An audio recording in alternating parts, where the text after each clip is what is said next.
Serbia का tourist visa, visit visa के हवाले से लेटेस्ट अपडेट्स हैं।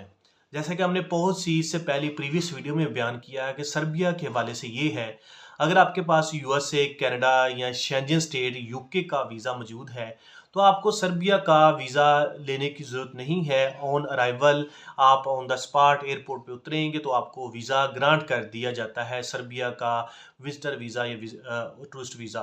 इसके अलावा अगर आप अप्लाई करने चाहते हैं तो सर्बिया की एम्बेसी इस्लामाबाद पाकिस्तान के अंदर मौजूद नहीं है।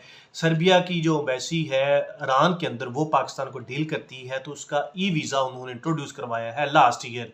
आप ई वीज़ा अप्लाई करेंगे और अगर आपकी प्रोफाइल अच्छी है, आपके फाइनेंशियल डॉक्यूमेंट्स अच्छे हैं, आपकी ट्रैवल हिस्ट्री है, तो ये उनको इंश्योर हो जाए कि आप जाएंगे विजिट वीज़े पे या टूरिस्ट वीज़े पे और वापस आएंगे, तो आपको सर्बिया का विजिट वीज़ा, टूरिस्ट वीज़ा ज़रूर ग्रांट हो सकता है।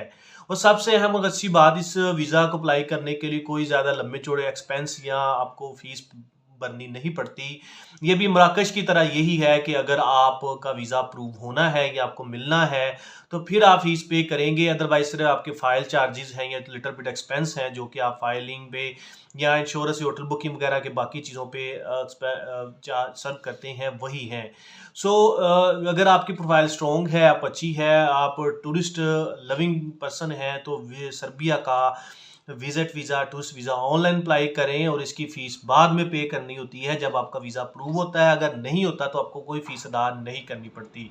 सो दूसरे नंबर पे जैसा कि पहले बताया कि अगर आपके पास शेंजन स्टेट कंट्री का कनाडा, यूएसए या अमेरिका के वीज़ा है तो आपको वीज़ा लेने की ज़रूरत नहीं है। आप डायरेक्ट टिकट करवाएंगे, on the spot on arrival आपको वीज़ा ग्रांट कर दिया जाता है। ये 2 वेज़ हैं।